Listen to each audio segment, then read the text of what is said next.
कल की शानदार रिकवरी के बाद आज फिर से दुनिया भर के बाजारों से बेहद मजबूत संकेत और 22,000 के पार निकलने को तैयार होता निफ्टी। क्या आज फिर से नया लाइफ हाई बनेगा और क्या आज वीकली एक्सपायरी के दिन बैंक निफ्टी कुछ रिकवरी दिखाएगा?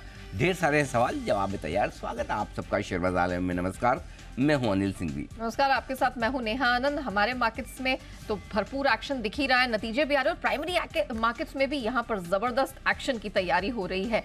सारी चीजों को डिकोड करने के लिए चलिए करते हैं शुरुआत हमारे शो की। और अनिल सर, गुड मॉर्निंग। आज बिल्कुल गुड मॉर्निंग वाले संकेत दिख रहे हैं सर, बता दीजिए आज के महत्वपूर्ण ट्रिगर्स।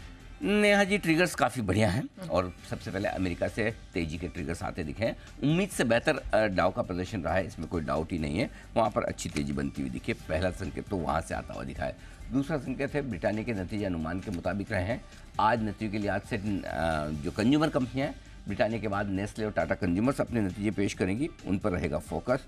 इसके अलावा जो एक्शन में है, लगातार तीसरे दिन कैश मार्केट में खरीदारी का आंकड़ा आता हुआ दिख रहा है आपके लिए एफआईएस की तरफ से, तो थोड़ी थोड़ी खरीदारी वहां से होती हुई दिख रही है आपको। ओके, लेकिन फाइनली सर अमेरिकी मार्केट्स ने दम दिखाया है, वापस अपने हाइस की तरफ धकेलते धकेलते पहुंच ही गए हैं। तो क्या माना जाए, कोई नए ट्रिगर तो है नहीं है, नतीजों की वजह से कॉर्पोरेट अर्निंग्स का ही सपोर्ट है? देखिए, दो चीजें हैं ना। एक तो ये कि अमेरिकी बाजारों का ट्रेंड तेजी का है, लेकिन इन तेजी के ट्रेंड में थोड़ा सा एक लाइफ हाई के नजदीक पहुंचकर 38,500 39,000 के नजदीक पहुंचकर थोड़ा सा बाजार रुकते हुए दिख रहे हैं। इंटरेस्टिंग चीज दो तीन देखनी चाहिए। कल अमेरिकी बाजारों में बढ़त क्यों हुई? बढ़त हुई अच्छे नतीजों के दम पर, जबकि कल फेड के कुछ सदस्यों की तरफ से फिर से बयान आए थे कि महंगाई ऊपर रहने की संभावना है, जल्दी से ब्याज दरें नहीं घटेंगी। लेकिन उसके बावजूद अमेरिकी बाजारों ने यह डिसाइड किया कि हमें बढ़ना है। इसकी वजह यह कि जो कुछ स्टेटमेंट्स थे फेड सदस्यों के, वो पहले से पता है।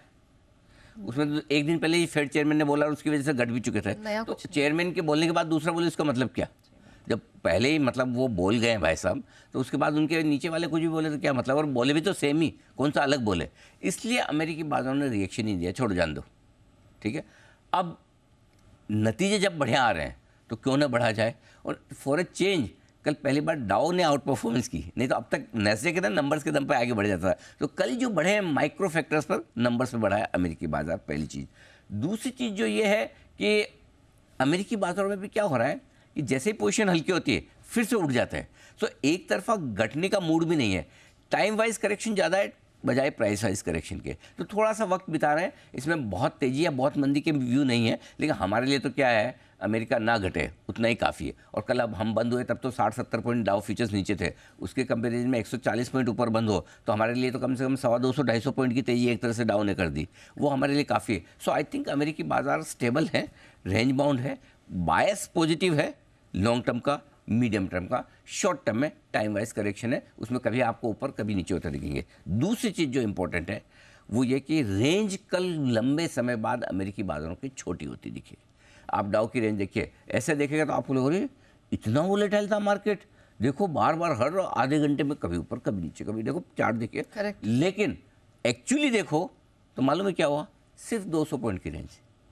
इसके हमारे लिए बहुत छोटी सी रेंज, डाउ की रेंज बहुत छोटी सी है, बहुत छोटी सी रेंज है डाउ की, और उस छोटी सी रेंज में रेंज के हायर एंड पे आप जाकर बंद हुए। इसका मतलब ये है कि सीमित दायरे का कारोबार है। इन लेवल्स के आसपास दोनों तरह के ट्रेडर्स, तेजी करने वाले भी, तेजी के जो थोड़ा मीडियम लॉन्ग टर्म व्यू लेकर चल रहे हैं तेजी कर रहे हैं, जो शॉर्ट टर्म व्यू लेकर चल रहे हैं वो प्रॉफिट बुकिंग कर रहे हैं। सो कल के सेशन में बहुत ज़्यादा तेजी या मंदी के आपको संकेत पड़ने के बजाय हमारी जो एग्जिस्टिंग कमेंट्री चल रही है कि एक अच्छी तेजी के बाद थोड़ा सा समय बिताएंगे, रेंज बाउंड रहेंगे, वही मार्केट का रुझान डाउ का आपके लिए है। लेकिन चूंकि आज हम कल मजबूत थे, हमें देख के डाउ मजबूत हुआ तो हमारा कॉन्फिडेंस ज़्यादा ऊपर है। बिल्कुल, क्योंकि आफ्टरनून के सेशन में मुझे याद है कि आपने कहा था कि हम लोग को थोड़ा सतर्क यहाँ रहने की जरूरत है, क्योंकि पता नहीं है कि किस तरफ कर, क्योंकि 80 पॉइंट नीचे लग रहा था लेकिन होगा नहीं, इसलिए मैंने कहा डाउ पे भरोसा मत कीजिए।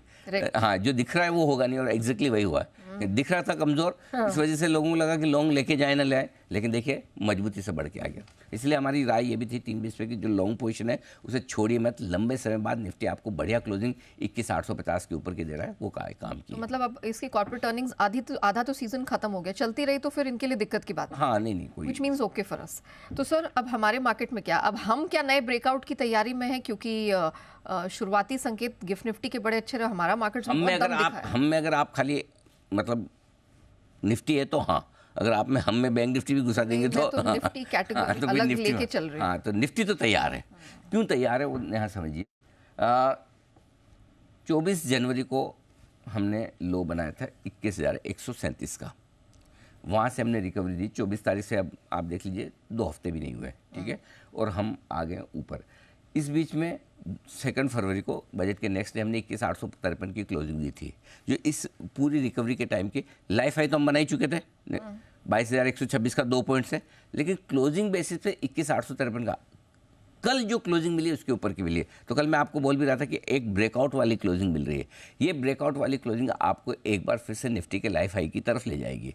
अब क्या है, 2 बार आप 22,125 पे टॉप बनाए हैं। इस बार बहुत ज़रूरी ये है बाजार के लिए 22,125 को पार करके निकले, टिके और बंद हो, और वो होता है तो फिर अब जो मैं आपको चीज़ बता रहा हूँ वो बहुत काम की है और बहुत ध्यान से सुनिएगा। 22,125 के ऊपर निर्णायक तौर पर ब्रेकआउट देने के बाद अब निफ्टी आपको यहाँ से कम भी 500 से 1000 पॉइंट की तेजी इलेक्शन तक बताएगा। 500 से 1000 पॉइंट, 500 से 1000 पॉइंट की तेजी इलेक्शन तक बताएगा। क्यों? उसके लॉजिक और रीजन समझिए। पहली चीज, लाइफ हाई 2 बार बनाया, 2 बार बनाने के बाद हम करेक्शन में आए। करेक्शन होने के बाद हम टाइम पास किए हैं, हल्के फुल्के गिरे भी हैं, और उसके बाद 2 अटेम्प्ट करके तीसरे अटेम्प्ट में हम लाइफ हाई को निर्णायक तौर पर, निर्णायक तौर से मेरा मतलब ये है, एक 22,125 के ऊपर बंद होना चाहिए। दूसरा, खाली ऐसा एक दिन बंद हो गया उससे काम नहीं चलता। 2 या 3 दिन अगर एकदम ही तोड़ के बंद हो जाए कि 22,200 22,250 बंद हो गया, तब तो आपको पता है निर्णायक बंद हो गया। 22,125 के आसपास ही जाकर वहीं 1-2 दिन बंद हो, कंफ्यूज रखे, वो नहीं, क्लियर कट बंद होना चाहिए, ठीक है। तो फिर ये मार्केट जल्दी से रुकने वाला है नहीं। फिर आपको वापस वो मज़ा आएगा, कौन सा वाला, जो नवंबर और दिसंबर में आया है। देखा था, करेक्ट। नवंबर दिसंबर वाले मज़े फिर से आने वाले हैं। जनवरी ढीला ढाला रहा उम्मीद के मुताबिक, खाई हमें पता कि ऐसा ही रहेगा। फरवरी हम वेट एंड वॉच वाली सिचुएशन में देखते हैं क्या करना है। मार्केट टेक्निकली स्ट्रांग होने की कोशिश कर रहे हैं। सब छोड़ दीजिए, 22,125 जिस दिन ऊपर निर्णायक रूप से बंद हो जाएगा, हम नई तेजी के लिए 500 से 1000 पर फिर हम इलेक्शन तक मजे हैं। ओके, हाँ, इलेक्शन के आसपास जाके फिर थोड़ी बहुत प्रॉफिट बुकिंग आएगी, देखेंगे किस लेवल पे जाते हैं इलेक्शन। कल याद है आपको इतनी तेजी बनी। लोग क्या होता है कि जनरली बिजनेस चैनल्स में पॉलिटिकल सिनेरियो को डिस्कस करने की कोशिश नहीं करते, बचते हैं। सिर्फ वो है ना, वो बिल्ली की तरह है, मैं आँख बंद कर दूंगी और दूध पीऊंगी, कोई देख नहीं रहा। ऐसा नहीं है। देखिए, मार्केट जिस चीज़ पर रिएक्ट कर रहा है वो हमें बताना पड़ेगा, और इसमें कोई किसी तरह से कोई इंक्लिनेशन नहीं है कि कोई किसी। अब जैसे जो संसद में मोदी जी ने भाषण दिया, उसका असर दिखा है ना आपको, बिल्कुल, कि मार्केट उसको ये मान के चल रहा है कि गवर्नमेंट की कंटिन्यूटी है। लेकिन वो सीट्स और वो इलेक्शन आए, इलेक्शन के जो ये भाषण है उसका असर आपने देख लिया। 2 दिन में आपको देख लो कितनी तेजी बनी। सो आई थिंक, मेरे ख्याल से ये समझना जरूरी है। सो ओवरऑल मेरे ख्याल से हमारे बाजार भी अच्छी तेजी के लिए तैयार हो। अब दिक्कत एक ही है नेहा, हमेशा रेंज के हायर एंड पे आने के बाद हमेशा ये लगता है कि भाई ब्रेकआउट होगा, बड़ी तेजी बनेगी। इस बार भी लग रहा है।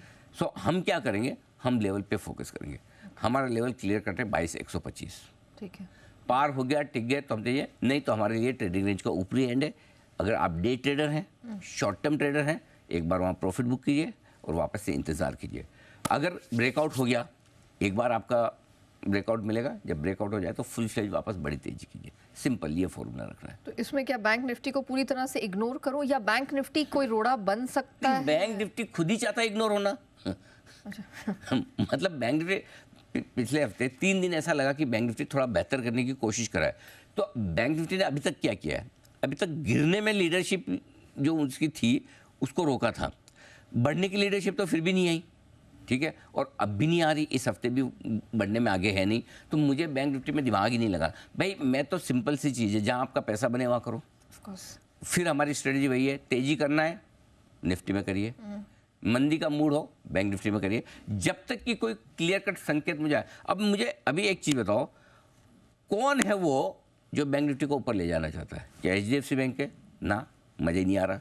ICICI बैंक बोले कोई नहीं कर रहा, मैं अकेला क्यों करूँ। इंटेंट SBI बोले कि भाई मेरा रिजल्ट ठीक ठाक, मेरे से नहीं हो पाएगा। तो अब बैंक निफ्टी को ऊपर ले जाए कौन? करेक्ट। तो मजबूती के लिए बैंक निफ्टी के पास कुछ ज़्यादा मसाला है नहीं। सो आराम से शांति से बैठिए। HDFC बैंक, ICICI बैंक दोनों मिलके कोशिश करें कि हमें 46,000 के ऊपर जाकर बंद होना है, तब तो ठीक, नहीं तो अपने तो निफ्टी बढ़िया है, फर्स्ट क्लास, कोई कोई तो आ ही जाता है यहाँ पे बढ़िया है। कभी ONGC रिलायंस आएगा, कभी आपका IT आएगा, कभी ऑटो आएगा, कभी FMCG आएगा, कोई कभी फार्मा आएगा, कोई कोई आ जाता है यहाँ पे, ठीक है काम। तो जहाँ पैसा बन रहा है वहाँ दिमाग लगाइए। ठीक है, क्लियर कट है। डन। अच्छा सर, FIIs क्या बोले, बैक इन एक्शन है या अभी आप वेट करें? नहीं, एक्शन से बाहर गए कहाँ। देखो इस बार तो उनको थोड़ी क्रेडिट दो नेहा जी, ऐसा नहीं है, बेचारे खरीद ही रहे। फरवरी की सीरीज तो ठीक ठाक ही चले, एक आध दिन भेज दिया ठीक है, छोटा मोटा। पिछले साल के 2 महीने जैसा प्रदर्शन था वो तो रिग्रेट कर रहे हैं आप उनको, मतलब उसके जले पे नमक मत छिड़किए। उनके गाँव क्रोजिया में बेच की जो गलती की उन्होंने, उनको समझ में आ रहा है। सो आई थिंक सी FIs खरीद रहे हैं, दो चीज़ें हैं। एक, अकेले हम तेज नहीं है, ग्लोबल मार्केट सारे तेजी में है, ठीक है। अब ग्लोबल मार्केट तेजी में है, एक पैसा जो ग्लोबल मार्केट में इक्विटी में आता है उसका एक पोर्शन इमर्जिंग मार्केट्स में भी जाता है। हम इमर्जिंग मार्केट है, हमारे को भी वो हिस्सा तो मिलेगा ही। दूसरा, इंडिया स्पेसिफिक पैसा थोड़ा ज़्यादा आ रहा है, ठीक है। अब बीच बीच में कभी कभार क्या है, कुछ कुछ FIs ऐसे भी होता है, यार हमारे यहीं बढ़िया तेजी हो रही है, हम दूसरी जगह क्यों लगाएं, which is right. Life high में अमेरिकी बाजार है, एंट्री एग्जिट इजी, आप वहाँ की कंपनियों को, वहाँ के शेयरों को ज़्यादा अच्छे से जानते हैं, तो वो एक दूसरी चीज़। बट ओवरऑल FIs का रुझान फरवरी के सीरीज में, क्योंकि हल्के नोट पर शुरुआत, सबसे बड़ा पॉइंट क्या है, FIs भी हल्के हैं, बेचकर हल्के हो चुके हैं, ट्रेडिंग पोजीशन में हल्के। So I think we are okay. FIs की तरफ से सपोर्ट है, लोकल फंड्स के पास तो पैसे हैं, आज नहीं तो कल लेंगे, इनको तो मजबूरी है और ये पैसा रुकने वाला है नहीं। अगर कोई लोकल फंड ये सोचते हैं कि हम आज बेचे 200-500 पॉइंट नीचे लेंगे, हो तो पाता नहीं है, देखो, ठीक है। और स्टॉक तो नीचे आते नहीं है, आ भी गया तो कोई एक दो HDFC बैंक टाइप नीचे आ गया तो आ गया, उसका क्या कर लोगे आप। आपके कैश के स्टॉक्स तो आप बेच के देखो, वापस वो भाव में मिल जाए तो नाम बदल दो, मिलता ही नहीं नीचे। 2 दिन नीचे आया, जब तक आप वापस सोचो लेने की, आप कोई फंड बेचता है, बेचने की कॉस्ट 3-4% आ जाती है, लेने की 3-4-5%, लेने की ज़्यादा आती है आजकल, लेने में भाव जल्दी से भाग जाता है। सो आप ट्रेड कर नहीं सकते। तो कैश मार्केट के स्टॉक्स में नया तेजी है, थी और रहेगी। पिछले साल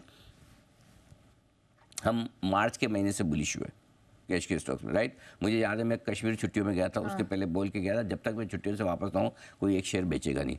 और मैं आया अप्रैल 10 को 11 को, और उसके बाद से मैंने बोला कि तब से लेकर अब तक हम लगातार कैश के स्टॉक।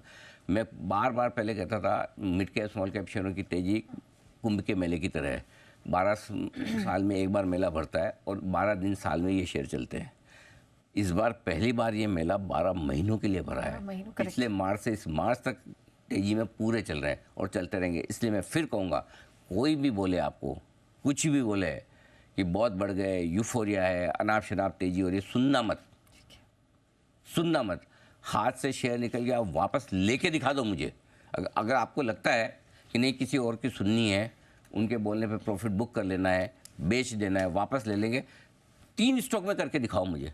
आप खुद करको, और आपको लगता है आप कर सकते हो, फिर तो आपको किसी की नहीं सुननी, खुद की सुननी, फिर तो दूसरों की सुन के करो। मैं अगर आप इतने मजबूत है, लेकिन अगर नहीं कर पा रहे हैं तो ये फालतू के एडवेंचर मत करिए, छूट जाएगा स्टॉक।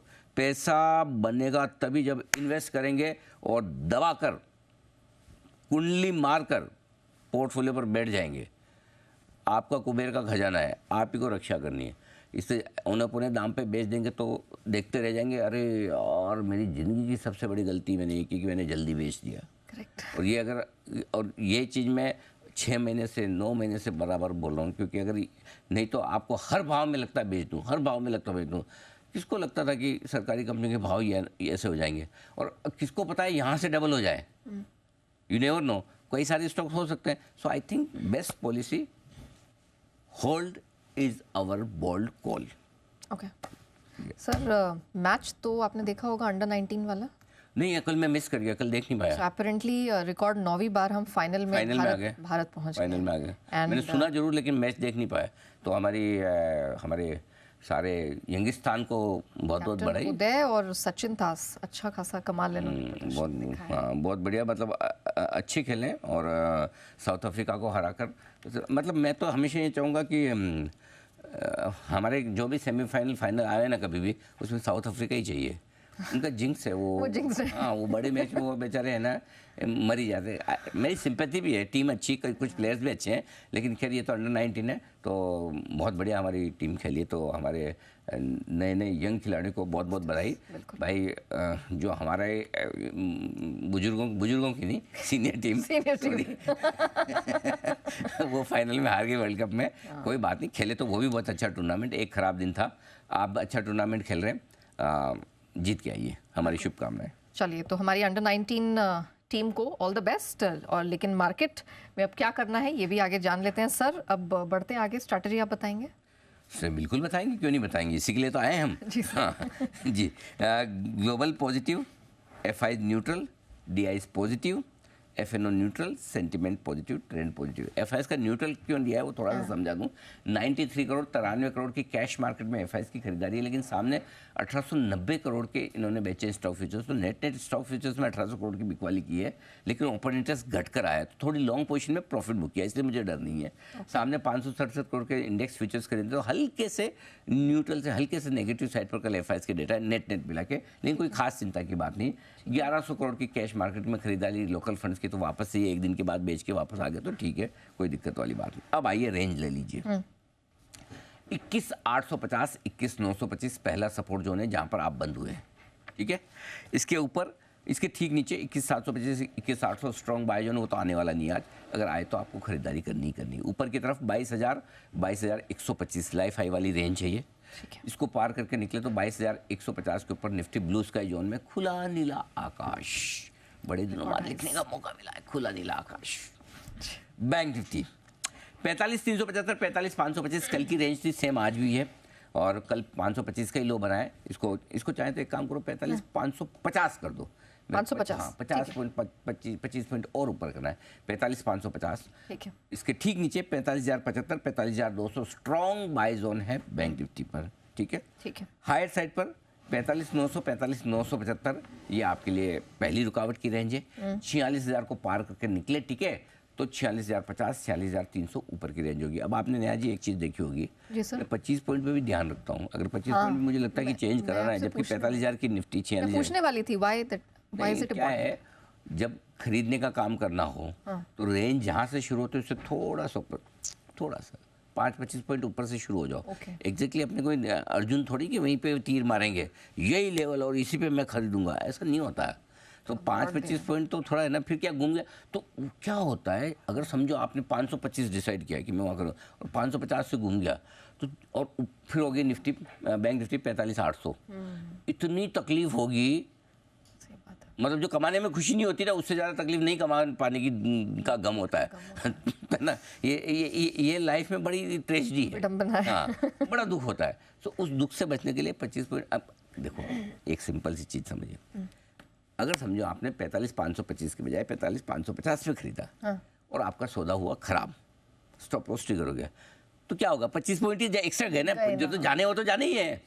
अब 25 पॉइंट के चक्कर में अगर 300 पॉइंट की तेजी बन रही हो तो क्यों छोड़ोगे, इसलिए 25 पॉइंट लॉजिक। ओके, ऐसा नहीं मतलब साइकोलॉजी भी है, यहाँ बैठ के तो बढ़ा दो 25, ना, अंडरस्टैंड द लॉजिक, करेक्ट। ताकि आप जब भी ट्रेड करो, जब लेने का ट्रेड हो तो जो लेवल है उससे थोड़ा सा ऊपर से, बेचने का ट्रेड हो जो लेवल है थोड़ा सा नीचे, प्रिकॉशनरी। तो क्या है, ट्रेड हो जाएगा।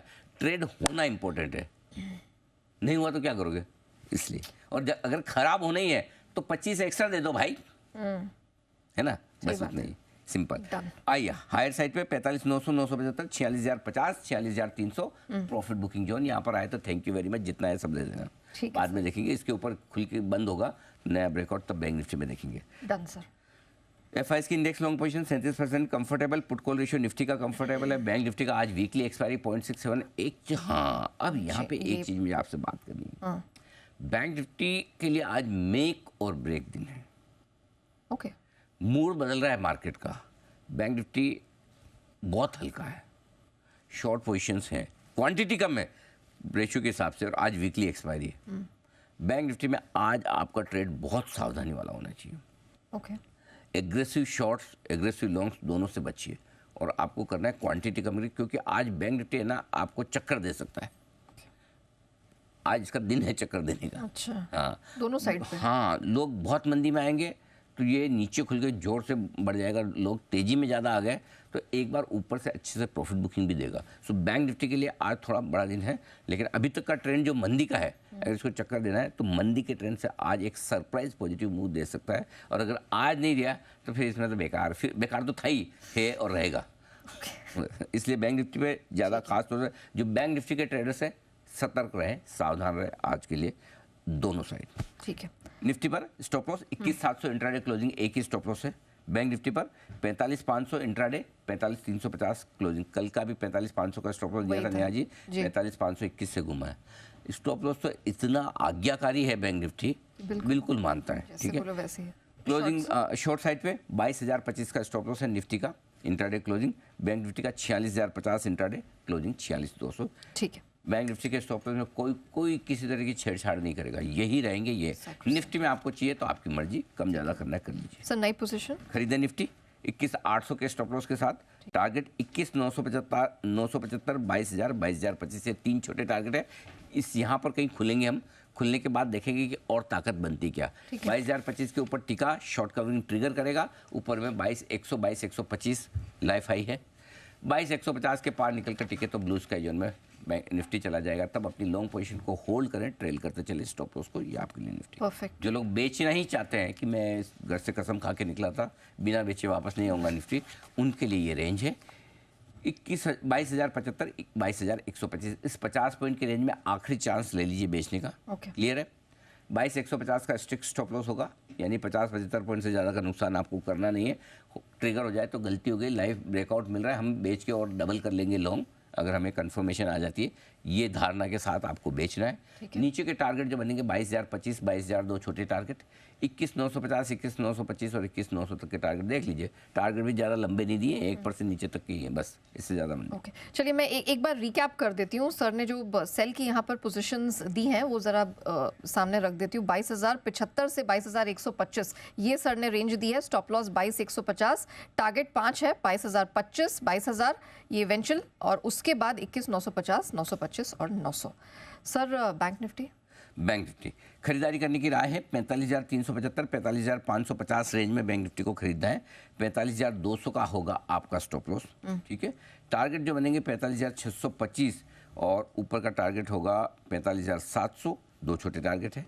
45,825, 45,900 और 45,975 तक के टारगेट के लिए करनी है आपको खरीदारी। ठीक है, अब आइए, ये तो ही न आए, अगर इस रेंज में मिले तो, नहीं मिला तो क्या? तो ये कि आपको 45,500 कल का लोज का स्टॉप लॉस लगाकर आप खरीदारी कर लीजिए। टारगेट ऊपर के जो मिलेंगे 45,825, 45,900 दो ऊपर के लेवल है।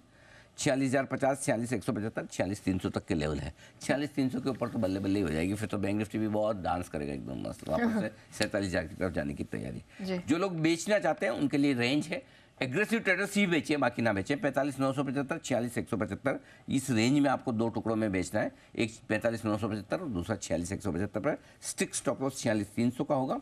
टारगेट जो बनेंगे नेहा वो नीचे की तरफ 45,900, 825 दो छोटे टारगेट, 725, 675, 625 और फाइनल टारगेट 45,525 का रहेगा, जिसके लिए करनी है आपको बढ़ाई।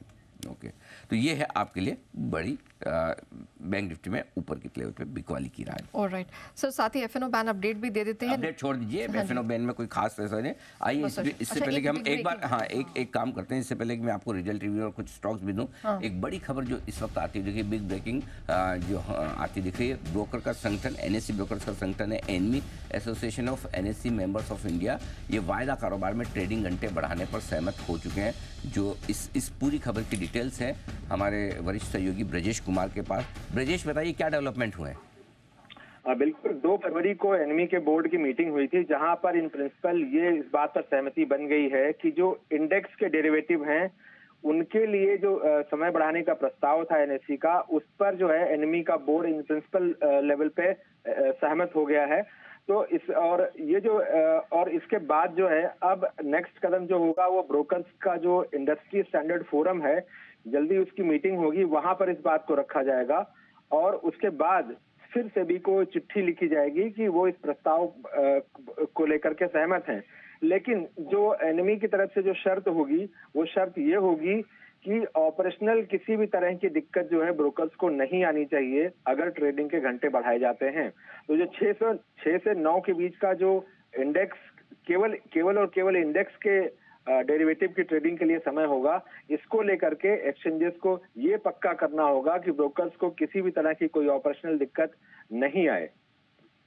दो तीन चीज़ें मुझे इसमें पूछनी। पहला तो ये कि क्या जो ट्रेडिंग के घंटे बढ़ाने की बात है, कुछ ये अंदाजा है कि कितने घंटे बढ़ाए जाएंगे, या इस पर अभी तक फाइनल फैसला होना बाकी कि रात को 9 बजे तक होगा या 11:30-12 बजे तक होगा? इस पर कोई डिस्कशन हुआ है अभी? देखिए, जो डिस्कशन हुआ है वो यही हुआ कि जो पहला फेज है, पहले फेज में जो एनएसई का प्रस्ताव था कि शाम को 6 बजे से लेकर के रात को 9 बजे तक जो इंडेक्स के डेरिवेटिव हैं केवल उनकी ट्रेडिंग की जाए, तो केवल इसी प्रस्ताव पर सहमति हुई है। अगर रिस्पांस अच्छा मिलता है, कोई दिक्कत नहीं आती है, ब्रोकर्स को लगता है कि जो अगर उनकी जितनी लागत बढ़ रही है उसके मुकाबले उनकी कमाई भी बढ़ रही है, उन्हें फायदा दिख रहा है, तो मुमकिन है कि जो एनएसई का प्रस्ताव था कि रात को 11:30 बजे तक इसको बढ़ा दिया जाए, उस पर भी एग्रीमेंट हो जाए।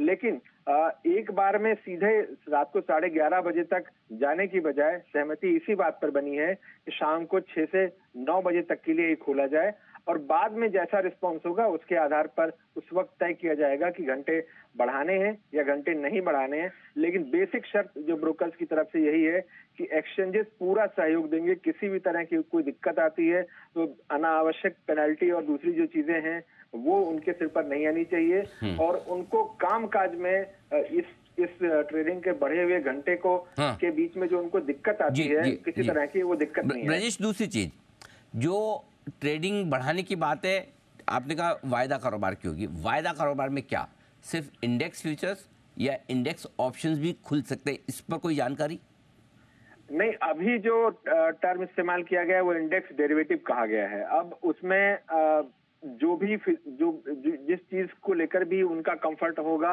पहले उसको शुरू किया जाएगा। लेकिन अगर डेरिवेटिव शब्द इस्तेमाल कर रहे हैं तो ये समझ सकते हैं कि शायद दोनों की ही बातें वो कर रहे होंगे।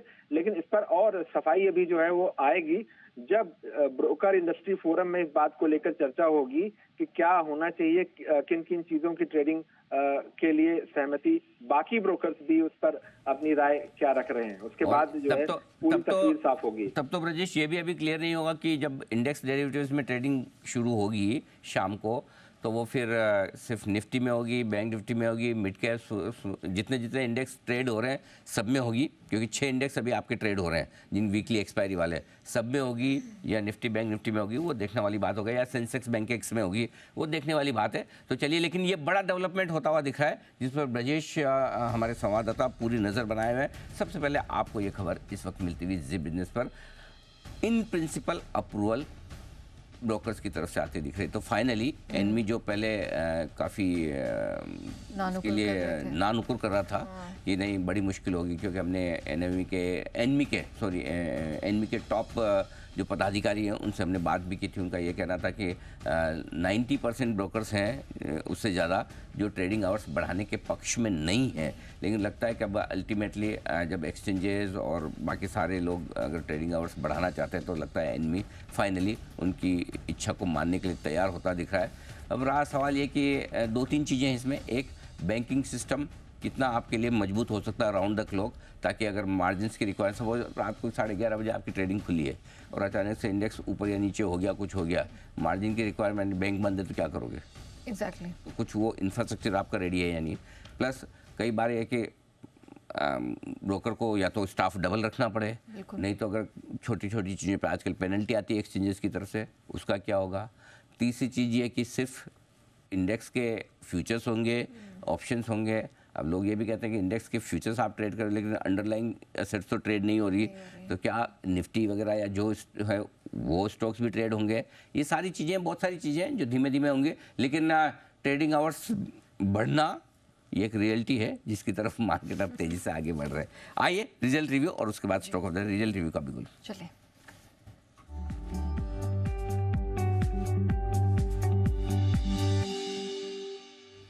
नवीन फ्लोरिन, इसके फ्यूचर्स के लेवल में आपको दे दूं 3150, 3100, 3050, 3 सपोर्ट लेवल दे रहा हूं। क्यों दे रहा हूं वो समझाता हूं, पहले लेवल्स नोट कर लो। ऊपर में 3300, 3325। अब क्या है इसमें करना क्या है, रिजल्ट से बेहद खराब, लेकिन आपको 3085-3100 के रेंज में आए नवीन फ्लोरिन तो वहाँ पर खरीदारी करनी है। क्यों करनी है? मतलब ऐसे खाली है ना, बाकी सब आँख कान नाक बंद करके रिजल्ट देखो, नहीं आँख तो खुली रखनी पड़ेगी, लेकिन देखोगे तो इतने खराब घटिया रिजल्ट है, थर्ड क्लास। ठीक है, लेकिन हर केमिकल कंपनी के ऐसे आ रहे हैं, चाहे टाटा केमिकल देख लो, SRF देख लो, ये भी उन्हीं के भाई बंधु है उसी सेक्टर से, तो खराब तो आनी थे। लेकिन प्रॉब्लम क्या है, हर केमिकल कंपनी के रिजल्ट खराब है, स्टॉक जोर से नीचे खुलता है, रिकवर होता है। क्यों? क्योंकि मैनेजमेंट की कमेंट्री हमेशा बढ़िया है, 2 क्वार्टर बाद सब अच्छा, 2 क्वार्टर बाद, और यही काम नवीन ने भी किया है। मतलब कि वित्त वर्ष 2025 का सेकंड हाफ, यानी कि अक्टूबर से लेके अक्टूबर इस महीने का 24 से मार्च 25 तक हम बहुत बढ़िया करेंगे, ये उनका मानना है। अब भाई वो बढ़िया करेंगे तो काम हो गया आपका। सो अब होगा ये, हो सकता है खराब रिजल्ट पर नीचे खुले और नीचे खुलकर रिकवर हो जाए, जैसे टाटा केमिकल ने किया, जैसा SRF ने किया। तो पहली चीज़ तो क्या करनी है, लोअर लेवल पर शॉर्ट नहीं करना। दूसरी चीज़ है कि सपोर्ट लेवल के आसपास थोड़ी बहुत खरीदारी कर सकते हैं, ये आपके लिए रहा इस पर नवीन पर। दूसरा स्टॉक है ब्रिटानिया। नंबर्स ठीक है, न बहुत अच्छे न बहुत ख़राब है। सपोर्ट लेवल है 4855, इसके नीचे ख़राब होना शुरू होगा। 5140 ऊपर की रेंज है, इसके ऊपर बढ़िया होना शुरू करेगा, और 5140 के ऊपर टिक गया तो 5200-250 तक जाने की ताकत ब्रिटानिया की है। अच्छी बात क्या है, अच्छी बात यह है कि वॉल्यूम ग्रोथ जो है 5% की बहुत बढ़िया मजबूत है। गोदरेज कंज्यूमर के बाद दूसरी कंपनी है जिसकी वॉल्यूम ग्रोथ बढ़िया है। तो मैं फिर बाय कॉल क्लियर कट क्यों नहीं दे रहा, उसका रीज़न ये है कि गोदरेज कंज्यूमर में ग्रोथ तो आई, साथ में प्राइसिंग पावर भी था। इन्होंने प्राइसेस 2 से 2.5% घटाया है। फिर भी आप नेट मुझे कहोगे तो मैं ब्रिटानिया पर पॉजिटिव हूँ, बुलिश हूँ। अगर ब्रिटानिया का स्टॉक इन रिजल्ट के बाद नीचे आता तो लेना है, बेचना नहीं है। अच्छा, हाँ, तो रिजल्ट खराब नहीं है जिसकी वजह से आप बेच के निकले, तो ब्रिटानिया पर व्यू आप पॉजिटिव रखिए। ये आपके रिजल्ट तो खरीदारी करने की राय है क्लियर कट नीचे के लेवल पर। ठीक है, चलिए रिजल्ट रिव्यूज नवीन फ्लोरिन ब्रिटानिया फ्यूचर्स सर ने आपके सामने रख दिए, लेकिन अब बिगुल स्टॉक ऑफ द डे का। सर कौन कौन से स्टॉक्स आए? नया IPO आया भी, जेगल खरीदी, बढ़िया कंपनी, अरे फर्स्ट क्लास निश बिजनेस मॉडल है, अच्छा। मैंने तो IPO के वक्त भी मैंने कहा था मस्त कंपनी है, बढ़िया है, रिजल्ट भी बहुत बढ़िया है। 228 के स्टॉप लॉस से लीजिए, 241 246 के टारगेट है। स्ट्रॉन्ग परफॉर्मेंस है, हर एक पैरामीटर। मार्जिन डबल कर लिए, एबिटा 3 टाइम कर लिया, और प्रॉफिट 15 टाइम। अब और क्या बच्चे की जान लोगे, इससे ज़्यादा क्या रिजल्ट देगा। बहुत बढ़िया रिजल्ट, हर एक पैरामीटर पर शानदार। दूसरा है एक और हाल ही के IPO वाली कंपनी आज़ाद इंजीनियरिंग, यहाँ पर भी खरीदारी करने की राय है। 890 के स्टॉप लॉस से खरीदिए, 920 और 935 के टारगेट के लिए खरीदिए।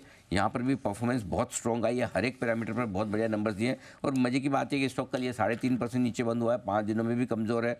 लिस्टिंग दिसंबर में हुई थी, तब से 25% बढ़ा है, लेकिन मुझे लगता है इन नंबर्स के बाद, अच्छा नंबर्स हमने दोनों तरह से देखें, नई लिस्टिंग है ना, तो तिमाही दर तिमाही भी देखना होता है, साल दर साल भी, दोनों हिसाब से ठीक है, ओके हो गया। हाँ, तो ये स्टॉक भी चल सकता है। 4 करोड़ से मुनाफा 17 करोड़, बढ़िया नंबर से ये दोनों स्टॉक है, कैश के स्टॉक जो आज अच्छा कर सकते हैं। ठीक है, चलिए रात सुबह 9 बजे भी, एक तो रात के 9 बजे की बजे, सुबह ऐसे मैं अभी तो स्ट्रेस में ही चल रहा हूँ। 9 बजे इंडेक्स की ट्रेडिंग में से निकल ही नहीं रहा एक्चुअली। सुबह 9 बजे 2 IPO पर राय है जो आज जो खुल रहे हैं, आज 3 में से 2 पे आज दूंगा। कैपिटल का क्योंकि मैनेजमेंट आज हम बात करेंगे, तो उससे बाद में वो है, और उसके बाद 2 और है। अच्छा, इस बीच हमारे साथ एनमी के president, association of NSE members of India, ANMI के प्रेसिडेंट विजय मेहता साहब कार्यक्रम में शामिल हो रहे हैं। आइए उनसे मुलाकात करते हैं, जानते हैं कि क्या कुछ है। मेहता साहब, बहुत बहुत स्वागत है। जो हमें सूत्रों से खबर मिल रही है, 2 फरवरी की एनमी की बैठक में एनमी ने ये डिसाइड किया है, सैद्धांतिक रूप से इस बात को मंजूरी दी है कि ट्रेडिंग आवर्स बढ़ाए जा सकते हैं। क्या ये सही है? हाँ, नमस्कार सर जी, थैंक यू सो मच जी मुझे कांटेक्ट करने के लिए। बिल्कुल आपकी खबर सही है। हमारी एनमी बोर्ड की मीटिंग 2 फरवरी को हुई थी, और उसमें ये यूनानिमसली डिसाइड हुआ है कि इंडेक्स डेरिवेटिव्स में ट्रेडिंग के घंटे बढ़ाने पर हम राजी हैं। और हमने ये वाली बात अभी जो नेक्स्ट मीटिंग होगी इंडस्ट्री स्टैंडर्ड फोरम की, उसके अंदर हम कन्वे कर रहे हैं, और NSE और सेबी को भी इन्फॉर्म कर रहे हैं। ओके, तो अब ये बैठक कब होने वाली है आप जिसमें ये फाइनल डिसीजन लेंगे इन्फॉर्म करने का? ये तो ISF की मीटिंग में एक बार हम लोग जब डिसीजन ले लेंगे, उसके बाद then it depends on the SEBI और स्टॉक एक्सचेंज के बीच में, लेकिन हमने ये बात जरूर बोली है कि इसमें ऑपरेशनल दिक्कत को पहले सॉर्ट आउट करना पड़ेगा कि उसमें ब्रोकर्स को कोई ऑपरेशनल प्रॉब्लम नहीं हो। आते हैं तो अब ये आप आईएसएफ में डिसीजन लेंगे, उसके बाद क्या उम्मीद करते हैं, कब तक लागू हो जाएगा? देखिए, इसके बारे में तो फाइनल डिसीजन सेबी लेगी, तो वो टाइम लिमिट अभी मैं अभी कंफर्म नहीं कर सकता। वैसे तैयार है, आप भी तैयार है। अच्छा, ऑपरेशनल डिफिकल्टीज, किस तरह की ऑपरेशनल डिफिकल्टीज का डर है आपको? देखिए, उसमें कई इश्यूज थे जो हमने ब्रोकर की ओर से रेज किए थे। उसमें मार्जिन एडजस्टमेंट का भी है, कैरी ओवर का भी है, तो कई तरीके की जो मैटर्स है वो हम डिटेल में डिस्कशन इसकी होगी, और जब हम बैठेंगे एनएसई के साथ इसको डिसाइड करने के लिए, उसमें जो भी ब्रोकर्स की हमारे पास क्वेरीज आएंगी और जो हमें लगता है कि ऑपरेशनल प्रॉब्लम आ सकती है, उसको हम फिर उनके साथ ही बैठ के सॉर्ट आउट करेंगे। ओके सर, पिछली बार जब आपसे मुलाकात हुई थी ट्रेडिंग आवर्स को लेकर, आपने एकदम साफ कहा था कि एनएसई ब्रोकर्स की हमारी जो मीटिंग हुई उसमें 90% से ज़्यादा ब्रोकर्स तैयार नहीं है ट्रेडिंग आवर्स बढ़ाने के लिए। तब से लेकर अब तक ऐसा क्या बदला है कि एनमी तैयार हो गया है? इसलिए अगर आपको याद हो तो मैंने अपने इंटरव्यू में ये बात बड़ी क्लियरली बोली थी कि there are lot of operational problems. अब अगर ऑपरेशनल प्रॉब्लम्स हमारी सॉर्ट आउट हो जाती है तो उसके बाद में हम लोग as on a trial basis सिर्फ इंडेक्स डेरिवेटिव्स में जाएंगे। अगर वो एक्सपेरिमेंट सक्सेसफुल हो जाता है देन उसके बाद में I think we can discuss it further. तो मेहता साहब, आप ये कह रहे हैं कि तब से लेकर वैसे बदला कुछ नहीं है, लेकिन आपको ये एश्योरेंस दिया गया है कि ऑपरेशनल दिक्कतें दूर की जाएंगी ट्रेडिंग शुरू करने के पहले, करेक्ट? नहीं, उसके बाद में हमारी जो ब्रोकर्स की रिस्पांस है उसमें भी फर्क आया है, और उसी के कारण फिर हमने इस बात को दोबारा कंसिडर किया। क्या मेजॉरिटी ऑफ ब्रोकर्स तैयार हैं कि चलिए ट्रेडिंग आवर्स बढ़ा दीजिए? देखिए, इसके अंदर में अभी कोई हमने ऐसा सर्वे नहीं किया है, लेकिन जो हमारी वर्बल बातें हुई हैं ब्रोकर्स के साथ, उसमें स्पेशली जो लार्ज ब्रोकर्स हैं जिनके यहाँ मेनली क्लाइंट्स डील करते हैं, they have all communicated to us that they are very eager and ready to start with. बाकी जो दूसरे ब्रोकर्स हैं उनके बारे में अगर ऑपरेशनल प्रॉब्लम सॉर्ट आउट हो जाती है तो वो लोग भी इसमें ज्वाइन करने के लिए रेडी होंगे। ठीक बात है। मेहता साहब, एक और सवाल, क्या ये बात एकदम स्पेसिफिकली हुई कि शुरुआत में सिर्फ इंडेक्स फ्यूचर्स में करना है, एक बार देखेंगे समझ में आ गया, सेटल हो गया, सिस्टम प्रोसेस प्रॉपर चल रहा है तो ही आप आगे बढ़ेंगे, क्या ये तय हुआ है? हाँ, हमारे बोर्ड मीटिंग में यही डिस्कस हुआ है कि let's do it as a experiment basis, और इंडेक्स डेरिवेटिव्स में हम स्टार्ट करेंगे, और उसके बाद में depending upon the response, depending upon the operational issues के बारे में, सेटलमेंट और ब्रोकर्स का, क्लाइंट्स का रिस्पांस, ये जब सब आ जाएगा उसके बाद में we will discuss it further. Okay, perfect है। सर, वैसे तो आपने कहा है कि डिसाइड सेबी को करना है कि कब से शुरू करेंगे, फिर भी सर जस्ट दर्शकों की मेरी जानकारी के लिए, मुझे अच्छा फील हो उसके लिए बताएं सर, खुशखबर कब आने वाली है, कब तक हो जाएगा? अनिल जी, ये हमारे हाथ में नहीं है जी। हम लोगों ने अपनी ओर से कन्वे कर दिया है जी, जो हमारी जिम्मेवारी थी हमने पूरी कर दी। ठीक बात। अब उसके बाद आगे ये matter it will be purely decided by SEBI.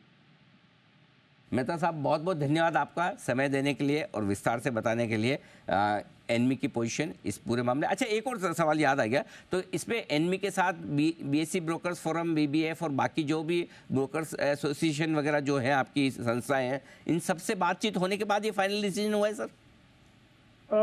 Actually ये वाला जो कम्युनिकेशन था इसमें सभी ब्रोकर एसोसिएशन की ओर से औरों को कांटेक्ट किया गया था। अब एनमी, जैसे कि आप जानते हैं अनिल जी कि ANMI is the largest pan India representative body of the broker members, तो हमने अपनी ओर से कन्वे कर दिया है। बाकी किसी ने कन्वे करना है या उनका क्या स्टैंड है उसके बारे में मुझे कोई ऑफिशियल इंफॉर्मेशन नहीं है। बात है। मेहता साहब, बहुत बहुत धन्यवाद, और एक बार आपको, एनमी को, एनमी के सारे मेंबर्स को बहुत बहुत शुभकामनाएं। मेरे ख्याल से हिंदुस्तान के स्टॉक मार्केट के इतिहास में एक नए अध्याय की शुरुआत होने वाली है, जल्दी होगी। नए ट्रेडिंग आवर्स, लंबे ट्रेडिंग आवर्स, चाहे इंडेक्स फ्यूचर्स में हो और बाद में किस तरह से बढ़ते हो देखा जाएगा, लेकिन उसकी शुरुआत होने जा रही है। ग्लोबल मार्केट्स के साथ लिंकेज के तौर पर इसे देखा जा रहा है। इंटरेस्टिंग होगा। आज आपने समय दिया, हमसे बातचीत की, thank you so much sir, धन्यवाद।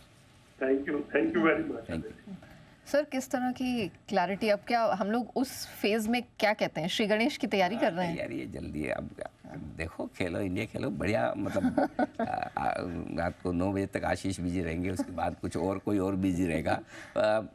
सिंपल सी चीज़ है। एनमी का स्टैंड जो बदला है वो इंटरेस्टिंग है, क्योंकि पिछली बार जब मैंने मेहता साहब से बात की थी, उन्होंने एकदम साफ साफ और अच्छे तल्ख लहजे में कहा था कि हम तैयार नहीं हैं। हालांकि तब से अब तक कुछ नहीं बदला है, सिर्फ बदला तो एक है कि वो उनका रुख और स्टैंड। इसका मतलब क्लियर है कि डिस्कशंस हुए होंगे, बातचीत हुई होंगी, ब्रोकर्स की बात सुनी गई होगी एक्सचेंजेस के द्वारा कि भाई इनको क्या क्या दिक्कतें हैं, स्टाफ ज़्यादा रखना पड़ेगा, मार्जिनिंग सिस्टम स्ट्रॉन्ग करना होगा, बैंकिंग सिस्टम आपको परफेक्ट चाहिए 24/7।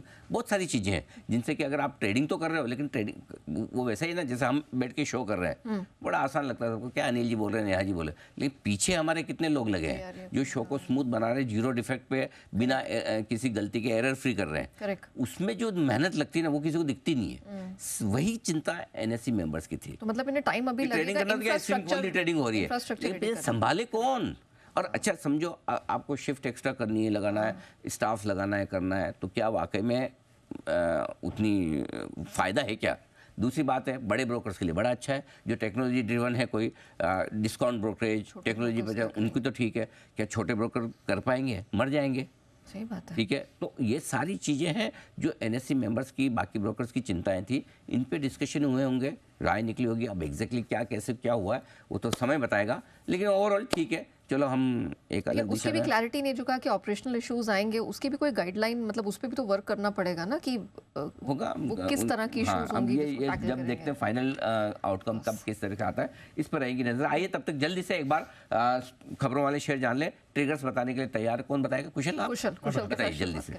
सर निफ्टी में Nestle, Tata consumer product, power grid के नंबर्स आएंगे। एफएनओ में काफ़ी कंपनियां हैं, कमेंस, जीएमडी, जीएनएफसी समेत आपको मनप्पुरम फाइनेंस पर भी नजर रखनी है। आईबी हाउसिंग राइट्स इश्यू इसका आज खुल जाएगा, साथ ही कॉनकोर और एचपीसीएल की एक्स डेट है। और साथ ही आईपीओ अपडेट में अपीजे सुरेंद्र पार्क होटल्स आईपीओ इसका आज बंद होने वाला है, पर डे 2 का अपडेट में टोटल 5.8 टाइम्स भरा है, रिटेल 13.1 टाइम्स भरते हुए दिखे हैं। इनफैक्ट 3 आईपीओ, राशि peripherals, capital small finance bank और साथ ही जनरल स्मॉल फाइनेंस बैंक के आईपीओ आज खुलते हुए भी नजर आएंगे। तो ये सारे अपडेट हैं ट्रिगर्स के लिहाज से। ओके नुपुर, आपकी बारी आती है, बताइए नंबर्स को लेकर क्या अपडेट है आपके पास? बिल्कुल, गुड मॉर्निंग। सबसे पहले मैक्स फाइनेंशियल, यहाँ पे नतीजे अनुमान से कमजोर आते हुए दिखे। हालांकि ग्रोस रिटर्न प्रीमियम 16% से आपको बढ़कर आते हुए दिखेगी, लेकिन अनुमान से कम है। लेकिन नजर रखनी है वीएनबी मार्जिन्स पर, 30% का अनुमान था, 27% के आसपास आते हुए दिखे। और साथ ही साथ ये भी खबर आई है कि IRDAI ने एक्सिस बैंक द्वारा मैक्स लाइफ में 1612 करोड़ रुपए की पूंजी निवेश करने को अब दे दी है मंजूरी। तो मैक्स फाइनेंशियल आज फोकस में रहेगा। कैश के नतीजों में गोदावरी पावर कंपनी की आय देखे तो 11% से गिरकर आती हुई दिखी, और मार्जिन्स हालांकि इंप्रूव हुए, तो ऑपरेशनली नंबर्स यहाँ पे आपको अच्छे दिखेंगे। राइडिको खेतान कंपनी की आय 40% से बढ़कर आती हुई दिखे, मार्जिन्स भी देखे तो 12% के आसपास आते हुए दिखे। नजारा टेक पे भी फोकस करके चलना है। रेवेन्यू सिर्फ 1% से बढ़कर आते हुए दिखा है, लेकिन कामकाजी लेवल पे मुनाफा देखे तो 19% की ग्रोथ आपको यहाँ पर भी दिखेगी। जेपी केमिकल्स, यहाँ पे भी नंबर्स अच्छे हैं। कंपनी की आय में 6% की बढ़त है, कामकाजी लेवल पे मुनाफा देखें तो 27% की ग्रोथ यहाँ पर भी आती हुई नजर आई है। प्रताप स्नैक्स कंपनी की आय 4% से गिरकर आती हुई दिखे, लेकिन कामकाजी लेवल पे मुनाफा देखें तो 48% की ग्रोथ आपको यहाँ पर भी नजर आएगी। रेडिंगटन, यहाँ पे कंपनी की आय में 8% की बढ़त है, लेकिन कामकाजी लेवल पे मुनाफा 11% से गिरकर आते हुए दिखा है। और लास्ट में एक्शन कंस्ट्रक्शन, रेवेन्यू में 35% की ग्रोथ है। कुशल बताइए और कौन से नतीजे हैं जहां रखनी है नजर? ब्रिगेड एंटरप्राइजेज नंबर मिले जुले हैं, 25% से 22.5% के मार्जिन आए हैं, मुनाफा 30% हालांकि बढ़ता हुआ दिखा है। EIH लिमिटेड नंबर्स अच्छे हैं, मार्जिन 35.5% से 43%, मुनाफा 53% की ग्रोथ है, तो ओवरऑल अच्छे नंबर्स दिख रहे हैं। एंड्योरेंस टेक के भी वैसा ही हाल है, मार्जिन स्टेबल है 11.6% पर, मुनाफा 41% ग्रो कर 152 करोड़ पर आया है। खबरें हैं पेटीएम पर, राइटर्स के हवाले से खबर है, पेटीएम के MD विजय शेखर शर्मा ने वित्त मंत्री से मुलाकात की है। साथ ही UPL यहाँ पर मूडीज ने रेटिंग डाउनग्रेड कर दिया है, BA1 कर दिया है, आउटलुक नेगेटिव पॉजिटिव कर दिया इनके Q3 नंबर्स के बाद। केन्स टेक्नोलॉजी सेमीकंडक्टर पैकेजिंग और टेस्टिंग टेक्नोलॉजी में ट्रेनिंग सहयोग का इन्होंने करार कर लिया है। और साथ में अंत में HFCL, जहां पर प्रमोटर MN वेंचर्स ने करीबन 75 लाख शेयरों की बिकवाली की है 98 रुपए प्रति शेयर के भाव पर। ओके, बताएं आशीष, ब्रोकरेज रिपोर्ट। देखिए, सबसे पहले ब्रिटानिया ये फोकस में रहेगा। यहाँ पर मॉर्गन स्टैनली की तरफ से रिपोर्ट है, ओवरवेट की रेटिंग को बरकरार रखा है 5013 रुपए के टारगेट के लिए। बर्जर पेंट्स पर HSBC ने टारगेट कट किया लेकिन खरीदारी की राय के साथ। नवीन फ्लोराइन यहाँ पर सिटी खरीदारी की राय दे रहे हैं, 3750 रुपए का टारगेट है। और गोदरेज प्रॉपर्टीज पर CLA से बिकवाली की राय दे रहे हैं, हालांकि टारगेट प्राइस को थोड़ा सा एडजस्ट किया है। JP मॉर्गन का टारगेट है 2550। पेट्रोनेट LNG यहाँ पर भी देखिए 219 का टारगेट दे रहे हैं मॉर्गन स्टैनली। और अंत में नायका, यहाँ पर जेफरीज की तरफ से रिपोर्ट आई है, खरीदारी की राय को बरकरार रखा है, टारगेट 230 से घटाकर 210 कर दिया है। ओके, ये है आपके लिए दमदार रिपोर्ट्स। आइए, वक्त है पिक ऑफ द डे का। हमारे सारे एक्सपर्ट्स हैं तैयार। आइए करते हैं शुरुआत बंसल जी के साथ। बंसल जी, सुप्रभात, बताएं सर आज का आपका पसंद का शेयर। सुप्रभात अनिल जी, सुप्रभात नया अनिल जी। काफी समय बाद, मतलब कि after a long gap number 1 स्थान पे आया हूँ, उसकी खुशी अनिल जी। और पिक ऑफ द डे है मेरा अंबुजा सीमेंट। काफी अच्छा लग रहा है और सीमेंट में लग रहा है कि अगर कोई रैली को लीड करेगा इस बार तो अंबुजा सीमेंट है। 566 की क्लोजिंग है, 553 का लगाना है स्टॉप लॉस, 597 के टारगेट के लिए अंबुजा सीमेंट पर एक ओवरवेट खरीदारी की राय है। अंबुजा खरीदने। आइए कुणाल जी, आप क्या खरीदेंगे? अनिल जी सुप्रभात, नेहा सुप्रभात। अनिल जी, सबसे पहले तो अनिल जी आपको गुलाब दिवस की अनेकों ढेरों शुभकामनाएं अनिल जी। हाँ। ईश्वर करे जीवन में आपके इसी तरह गुलाब आपको मिलते रहे। हाँ। और खरीदारी की राय अनिल जी IEX पर है, इंडियन एनर्जी एक्सचेंज पर। हाँ। जिसमें एक बड़ा ब्रेकआउट चार्ट पर आता हुआ दिख रहा है। तो मुझे लगता है अनिल जी की काफी पिटाई हो चुकी है स्टॉक की। कल हमने जबरदस्त मूव आते हुए देखा। मुझे लगता है कि एक बड़ा पुल बैक यहाँ पर मुमकिन है, तो बाय करके चले। 151 रुपए पर 151 पर स्टॉप लॉस रख ले। पहला टारगेट होगा 156 रुपए का 156 का, दूसरा टारगेट 158 रुपए का। तो 158 के टारगेट के लिए IEX के फ्यूचर्स में खरीदारी करें। ओके, अब कुणाल जी, मैं जीवन के इस मोड पे आ गया हूँ जहाँ पर गुलाब दिवस पर मुझे शुभकामनाएं, गुलाब तो मिलते ही नहीं, ठीक है, शुभकामनाएं भी मिलती है तो कुणाल जी से मिलती है। मतलब लाइफ किस डायरेक्शन में जा रही है पता नहीं। अब जो अब क्या करें, जीवन की त्रासदी देखिए अनिल जी। जी अनिल जी मैं तो अनिल जी इस बारे में अज्ञानी हूँ। वो तो कल अनिल जी बंसल जी से भेंट हुई। हाँ। और बंसल जी एक पुष्प गुच्छ खरीदते हुए पाए गए। तो अनिल जी वहीं से मुझे पता लगा कि आज जो है माय गॉड, पुष्प गुच्छ, मतलब बहुत सारे एक एक को गुलाब देंगे, फिर बाद में 1-2 ही बच जाएंगे, उनको पता चलेगा अरे 2 ही बचे, तो फिर एक को पंखुड़ी देंगे। इतने सारे। बंसल जी आप तो धन्य है, महान है, हमें तो पता ही नहीं था। बहुत बढ़िया, लगे रहे। आइए, सुमित जी का स्वागत। सुमित जी सुप्रभात, गुलाब दिवस की आपको भी शुभकामनाएं। आप तो हमारे गुलाब है ही वैसे भी जी। बताएं सर अपनी पसंद का शेयर। वाह वाह, बहुत बहुत बढ़िया अनिल जी, धन्यवाद। और आपको और सभी को गुलाब दिवस की बहुत बहुत शुभकामनाएं जी। तो अनिल जी, बाय का स्टॉक ही रडार पे है। स्टॉक का है MGL के अंदर यहाँ से ऊपर का मोमेंटम देखने को मिलना चाहिए। 1530-33 इन लेवल्स के आसपास खरीदारी करके चलने का सलाह रहेगा। महानगर गैस MGL के अंदर नीचे में जो चार्ट्स पे सपोर्ट दिखाई दे रहा है 1505-1510 के पास है, तो 1510 का स्टॉप 1510 के नीचे का स्टॉप लॉस लगा के MGL में खरीदारी करके चलने का सलाह रहेगा। ऊपर में जो पहला टारगेट देखने को मिल सकता है 1555 का पहला टारगेट होगा, 1575 का दूसरा टारगेट होगा। खरीदारी करना है MGL। ओके, MGL पर खरीदारी। कुणाल जी कुछ सलाह देना चाहते थे आपको। जी कुणाल जी। जी अनिल जी मैं तो ये कह रहा था, आपके गुलाब हैं, किसी के गुलाब जामुन भी होंगे। हाँ, क्या क्या तो क्या अनिल जी इसीलिए शुभकामनाएं दे रहा था। मिस करिए, क्या बोले? अनिल जी आपने कहा सुमित जी हमारे गुलाब हैं। हाँ। तो किसी के गुलाब जामुन भी अवश्य होंगे अनिल जी। तो मेरी शुभकामनाएं सुमित जी को।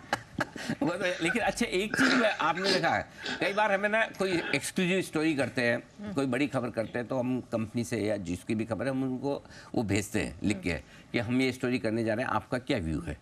कुछ कंपनी होगी तो अरे बकवास है, फालतू है, स्पेकुलेटिव है, आप ये क्या बकवास स्टोरी कर रहे हो, कुछ इसमें सच्चाई नहीं है। कुछ लोग बोलते हैं कि हम मार्केट स्पेकुलेशन पे कमेंट नहीं करते, ठीक है। जो साफ ऐसा बोलता था हमको समझ में आता था भाई स्टोरी डबल चेक करो, कंपनी वाला बड़ा एग्रेसिव है। जो ये बोलता है कि नहीं हम मार्केट स्पेकुलेशन पे चाहिए, हमको पता है इसका मतलब कहीं कहीं धुआं जरूर है, आग लगी है, ठीक है। और कुछ ऐसे होते हैं जो चुपचाप रहते, कुछ नहीं बोलते हैं, जवाब भी नहीं देते। नो कमेंट मतलब नो कमेंट भी नहीं बोलते हैं, नो कमेंट भी नहीं। उसमें हम समझ जाते हैं कि बात में सच्चाई है। सच्चाई है। तो ये जो कुणाल जी ने आज कहा ना, गुलाब का पूरा गुच्छा खरीदते हुए पाए गए, उसमें मैंने कहा कितने को गुलाब देंगे और गुलाब देने के बाद जो थोड़े से बच जाएंगे तो फिर पंखुड़ियाँ कितनों में बांटेंगे। ये आज बात सच साबित हो गई, हमारे जर्नलिस्टिक एक्सपीरियंस से। और राकेश जी, इसको आप कॉम्प्लीमेंट्री समझिए, आपकी इज्जत बढ़ रही है, इससे कम नहीं हो रही है। जी आइए, अमरीश सर का भी बहुत बहुत स्वागत है। सर गुड मॉर्निंग, बताएं पिक ऑफ द डे।